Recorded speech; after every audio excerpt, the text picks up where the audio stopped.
Madam You Vice and I President. both know what I'm talking about. You and I both know what I'm talking about. I actually don't. What are you talking about? Kamala Harris sat down with Fox News for nearly 30 minutes, and now everybody is losing their minds.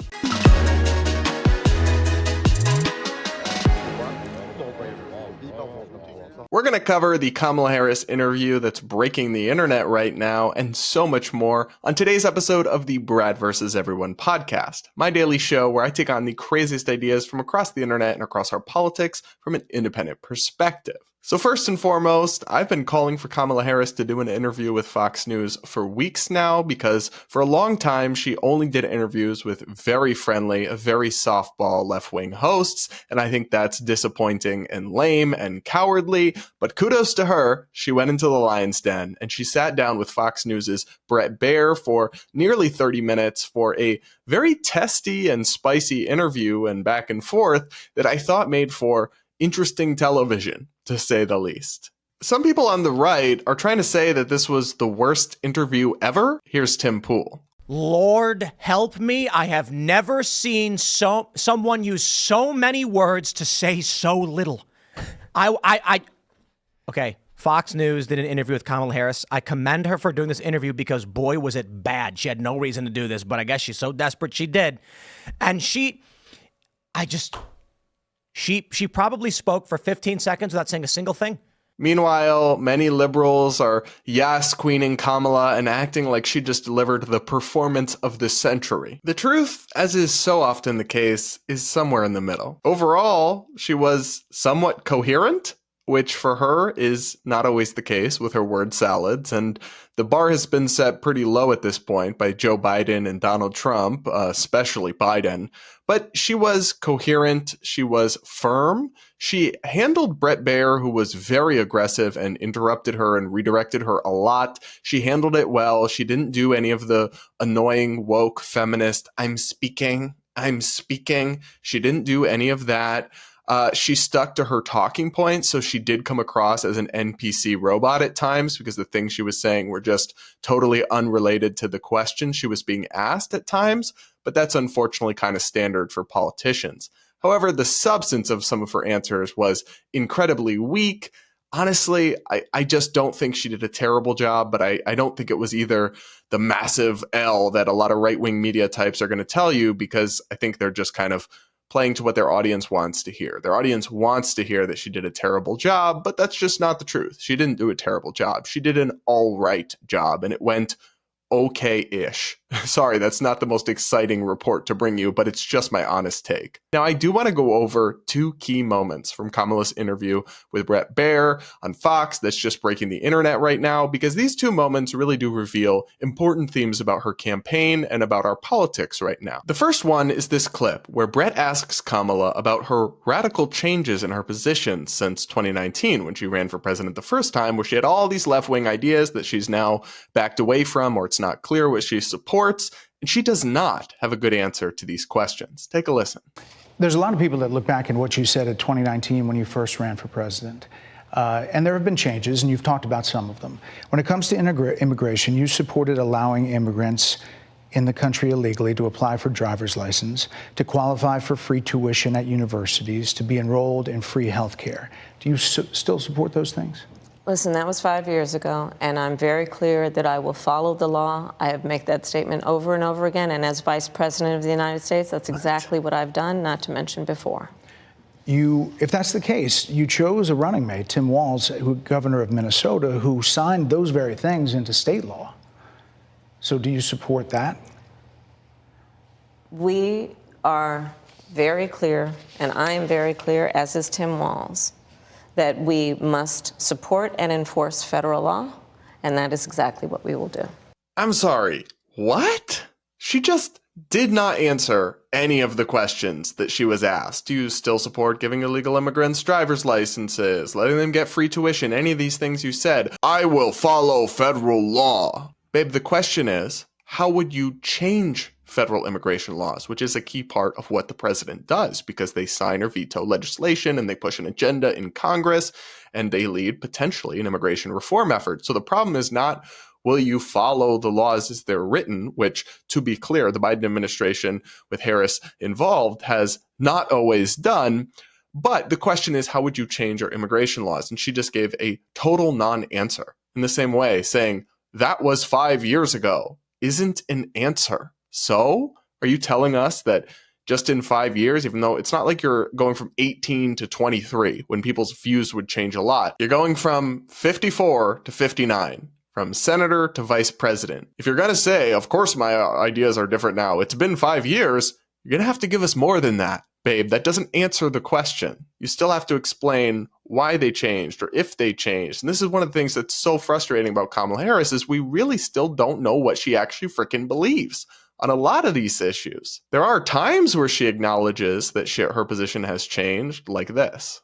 So decriminalizing border crossings, like you said in 2019. I do not believe in decriminalizing border crossings, and I've not done that as vice president. I will not do that as president. So these are evolutions that you've had. But let's be very clear. I'm the only person who's running for president who has prosecuted transnational criminal organizations, from the Sinaloa cartel to the Guadalajara cartel. So what? So yeah, you just totally did a 180. In 2019, when you were running for president, you literally wanted to decriminalize crossing the border illegally, and now you're saying you don't support that. But you've offered no explanation why. What changed? How did your thinking evolve? What new information did you receive? You're just immediately pivoting to an unrelated talking point about how you were tough on cartels, or I guess it's vaguely related, but it's not really, it's just a dodge of the question. So you do suddenly have a different position on this, but you're not going to tell us anything about why that is, other than perhaps poll testing your campaign has done. And then people wonder why Kamala is perceived as phony and inauthentic.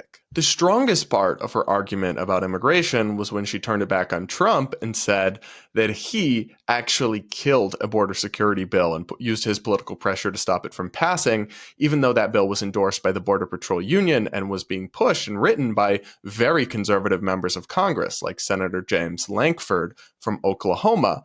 I think she has a good point about that Trump did want to preserve immigration as a political issue, and so he did block something that would have helped. It wouldn't have fixed everything. There were problems with the bill, but it would have improved border security, and that's why the Border Patrol Union endorsed it, even though they're a Trump-supporting union. But when she just totally fails to explain, or in some cases even acknowledge, her radical shifts in thinking in just a few years' time, it does just come off as so inauthentic and frustrating. The other key moment from this interview is when Kamala Harris was asked again, how are you different from Joe Biden? Because she's trying to run as a change candidate, but also is currently in power and says she's in lockstep with the current president. So the math isn't mathing. Once again, she did not have a good answer for this question. Your campaign slogan is a new way forward, and it's time to turn the page. You've been vice president for 3.5 years. So what are you turning the page from? Well, first of all, turning the page from the last decade in which we have been burdened with the kind of rhetoric coming from Donald Trump that has been designed and implemented to divide our country and have Americans literally point fingers at each other.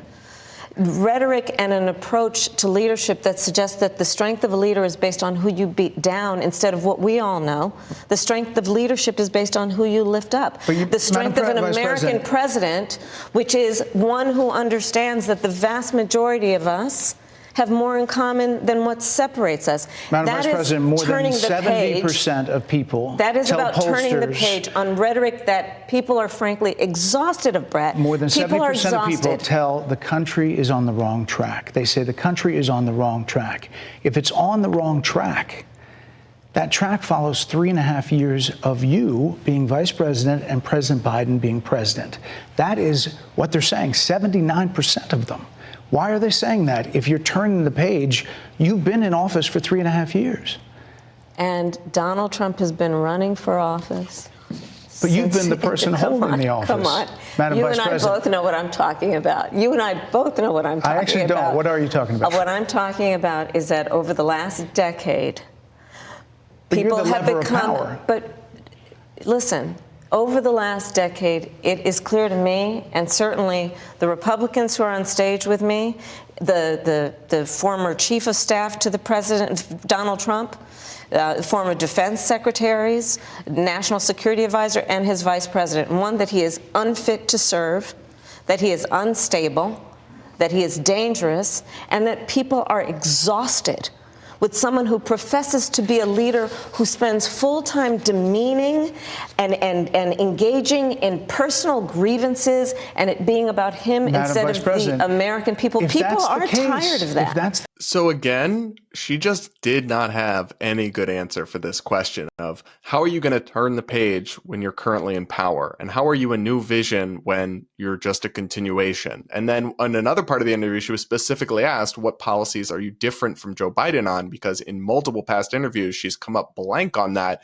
And she mentioned a couple things that I don't think Joe Biden opposes, but that she's just also suggested as part of her campaign, like assistance for down payments on housing. It's not significant shifts or paradigm shifts from the Biden administration, just a couple specific policy tweaks that Biden hasn't personally pursued in his time in office. And there was something frustrating about how she always pivoted to Trump. You can't blame Trump, who's not in power, for the fact that Americans think the country is headed on the wrong track. He's not the president. His administration hasn't been in charge. That's a cheap deflection. Now, she does have, I think, a solid point that it's a bad look for Trump, that so many of the people who were close to him in his presidency the first time now aren't supporting him this time around and think that he shouldn't be trusted with that kind of power. That is a bad look, but it's also a bad look when all you can do as a candidate is talk about the other person and why they suck. And you really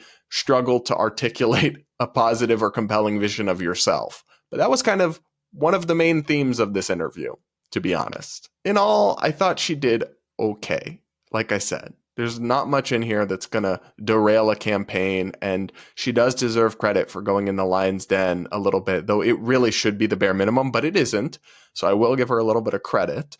And at the same time, the libs acting like she just delivered some amazing performance are high on their own supply. I do want to talk about a couple absurd reactions I saw to this. For example, one annoying tweet from somebody named Yvette Nicole Brown. She writes, at Brett Baer, would you have interrupted any other vice president of our country the way you rudely interrupted and tried to talk over Kamala Harris, asking for every woman in America? So I did think that at times Brett interrupted a little too much, but as somebody who's sat in the seat interviewing politicians, it's hard because you have very limited time and you're trying to get them to actually answer your question. I do think he went a little overboard on the interrupting, but he does that. And guess when he did that? In a very contentious interview he did with Donald Trump. So just spare me this desire to make everything some sort of sexist victim narrative. It gets tiring. And she doesn't need your help. She handled it fine. She didn't do any of the victim stuff. She just pushed back. She didn't let him interrupt her at times. She kept going. She doesn't need your feminist savior cringe. Just keep it to yourself and stop. It's annoying. And of course, The View's Sunny Hostin just had to get in on this absurd woke victim game. Take a listen to what she had to say. Do you think that he approached her differently than other people he interviews? I saw a little bit of the panel after the interview, and one woman said that she came in hot, and also said that she became angrier. I thought he came in hot. And what I am very tired of is this trope of the angry black woman. She was not angry. She was in command of the facts. She was passionate. Passion does not equal anger. I'm often called, Donald Trump actually called me dumb at a rally recently. You have these tropes that are used against women and women of color in particular. And I did not see a dumb woman. I did not see an angry woman. I saw a woman who understands what is at stake. And so look, I don't think Kamala was angry in the interview. I think she was assertive and aggressive and frustrated at times, but I wouldn't call her angry. And I don't even think she came in hot, really. I think she eventually got kind of testy with Brett, but he did come in strong and he was interrupting her. So, I kind of get that. I'd probably do the same thing. However, we got to stop this ridiculous woke nonsense that calling someone angry or dumb is somehow racist or sexist. Nope, those are generic insults applied to all sorts of people every day. I'm sure you can find literally dozens of clips of Sunny Hostin saying that people are dumb or that they were angry. And I'm sure she wasn't being bigoted in those cases. You've got to stop. It's just ridiculous at this point. And also, Sunny, I don't like to insult people, but I will just say this. You have said many dumb things on live television. So people who call you dumb might not really have anything to do with your race or skin color. And that's kind of just a deflection. Interestingly, Harris herself has kind of leaned out of the identity politics stuff in her campaign, which I think is smart, this time around at least. But some of her media allies and supporters don't seem to have gotten that memo. All right, guys, I'm going to leave it there on that subject for now, but do let me know what you thought of the interview in the comments below. I always love hearing what you guys have to say, and I do pick a few comments to respond to in every episode. Plus, if you leave your comment with a super chat or a super thanks, I'll definitely read it on tomorrow's show. And now, it's time for Brad vs. TikTok, my daily segment where I take on the craziest ideas from the Clock app. Pronoun of the day is slugs. Today, this trans teacher simply must be stopped. How am I going to explain trans people to my kids? Well, I am a TA in kindergarten class, and I explained it to them today. Why? That doesn't seem like what a TA should be doing, but continue, I guess. So, people were wondering if I was a boy or a girl, and so they asked me. One of the kids said, "Bernie, are you a boy or a girl?" And I said, "That's a great question." So kids do ask questions, right? So a kid might bring up something like that, but it's your responsibility as an adult in the situation to know what's appropriate and what's not. And introducing children to the incoherent and regressive concept of non-binary that even adults can't comprehend because it doesn't actually make sense isn't appropriate. You could have just easily dodged the question that just said, "You can just call me Bernie," or I'm just here to help you learn," or whatever, and just redirected them and moved them along. You did not have to go into an ideological tirade and take this opportunity where you're in a position of power over young children to push a confusing ideological message and drivel on them. But I'm guessing you did. I'm kind of in between, and he was like, "What? No, are you a boy or a girl?" And I was like, "Well, Oh. are you a boy or a girl?" And he's like, "I'm a boy." "And what do you think Lisette is?" "I think Lisette's a girl." "Cool. So some people are boys, some people are girls, and some people can be in between, or they can be neither." Oh, God. So now, not only did you talk about this about yourself, you pushed it onto the kids and made them question their gender and their gender identity. That is really not good. I mean, what possible purpose does that serve beyond confusing kids? And I'm sorry, but the idea that you can be not a boy and not a girl, but some third other special thing of non-binary because of what? Well, because I don't identify with traditionally masculine things like sports or men's clothes, or I want to have short hair, or I like lifting weights, or any of these things. None of those things have anything to do with being male. Those are all just gender norms that I'm perfectly fine with people not conforming to.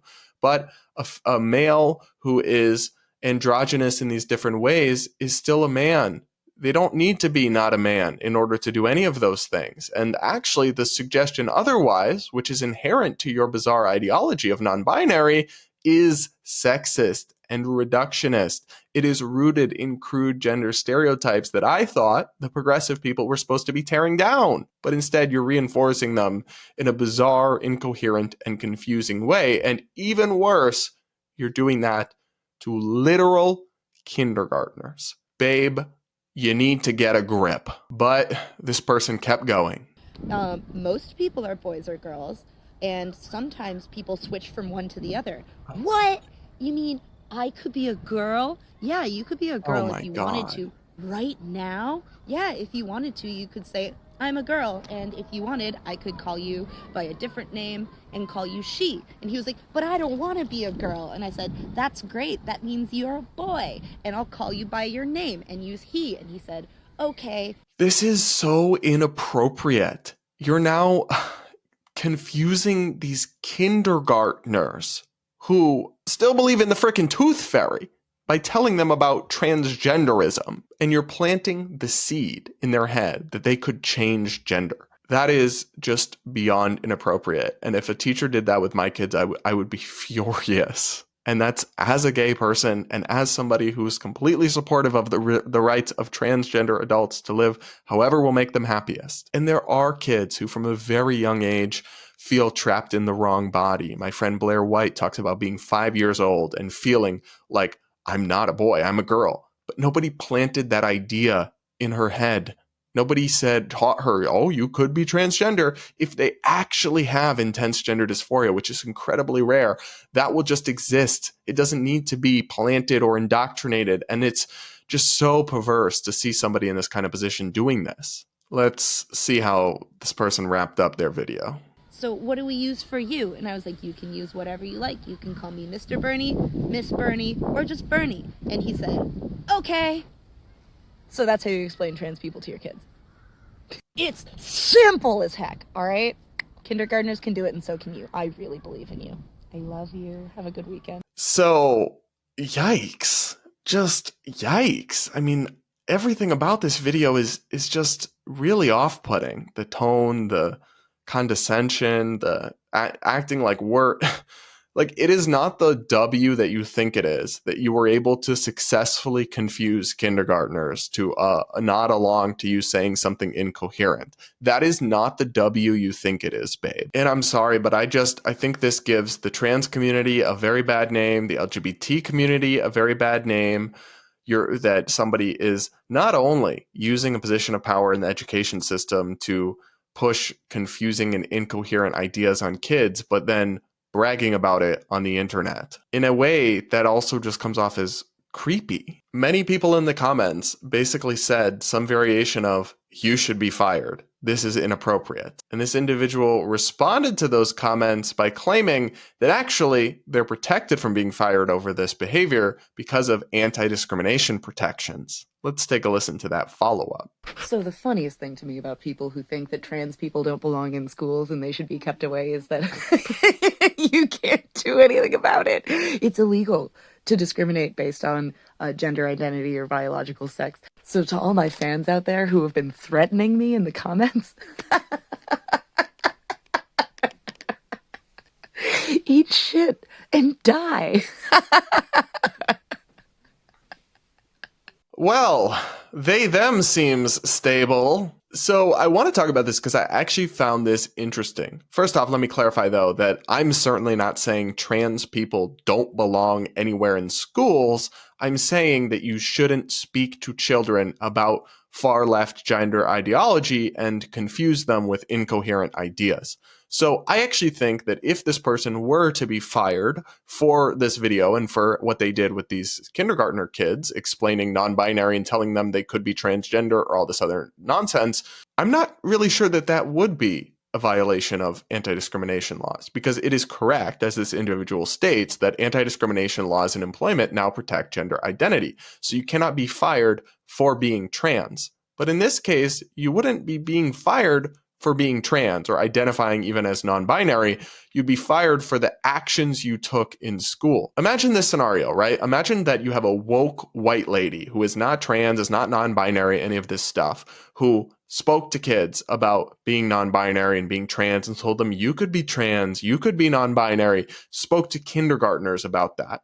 That person would also be facing calls for them to be fired for that or face some sort of consequence. So it's not because of your gender identity. It's because of the actions you took in a classroom using your position of power over kids. So I'm not convinced, actually, that anti-discrimination law protects you the way that you seem to think it does. Although I'll say I'm not a lawyer and I can't say for sure either way. I guess you'd have to test it out in court and try your luck. But what I can say for sure is that your behavior is not appropriate, and you are giving the entire trans community and the LGBT community a bad name when you abuse your positions of power like this and then post about it on the internet, showing your ass for the world to see in 4K. But what do you guys think of this interesting video? Let me know in the comments, and do hit that like button while you're at it. And now I'll wrap up today's show by reading a few of your comments from the last episode. One person writes, Josh Sider finally admitted that identifying as a woman was all an act. I actually feel relieved. It was too absurd. Every YouTuber that made videos about his antics should now try to interview him and let him know how he got your blood boiling. He played us all like a fiddle. We needed to put down the crack pipe. LOL.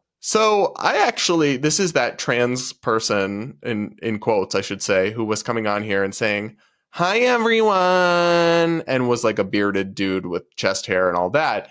I said a long time ago that this person is a troll and is doing a satire, a satirical bit or something.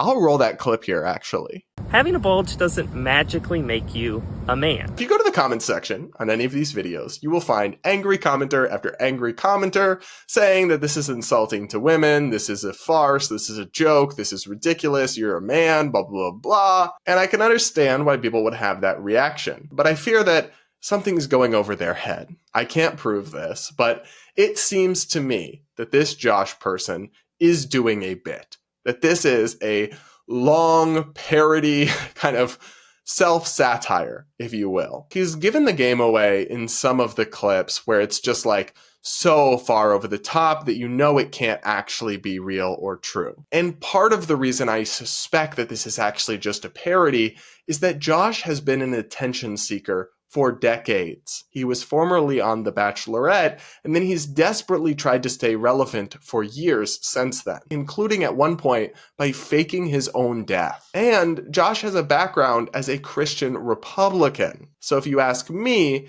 this insane content is not the latest example of trans madness. It is an effective form of satire and parody that many people have fallen hook, line, and sinker for. So the many YouTubers and publications who uncritically wrote this person up as the latest crazy trans activist and profited from it as engagement bait really should have known better, and I would hope that they'll come out and admit, oh, I got duped by an obvious parody, but I don't think many of them will. Another person says, I no longer watch mainstream media. Thank you so much for covering so much of the insane stuff going on. Yeah, I do watch mainstream media, but mostly so I can find fodder and crazy stuff to discuss and show you guys. So I'm suffering, so you don't have to. Another person says, hurts your fifis is my new favorite phrase. I definitely didn't invent it. I've heard it from somewhere, but I just maybe I've popularized it a little bit because I do say it a lot, and I think it's a great phrase. All right, everybody, that's it for this episode of the Brad vs. Everyone podcast. Thank you so much for tuning in. Please do make sure you're subscribed if you aren't yet. Do hit that like button before you go, and do comment with your thoughts. I do read the comments, and I pick a few to respond to in every episode. Plus, if you leave your comment with a super chat or a super thanks, I'll definitely respond to it on tomorrow's show. And with that, we'll talk again tomorrow.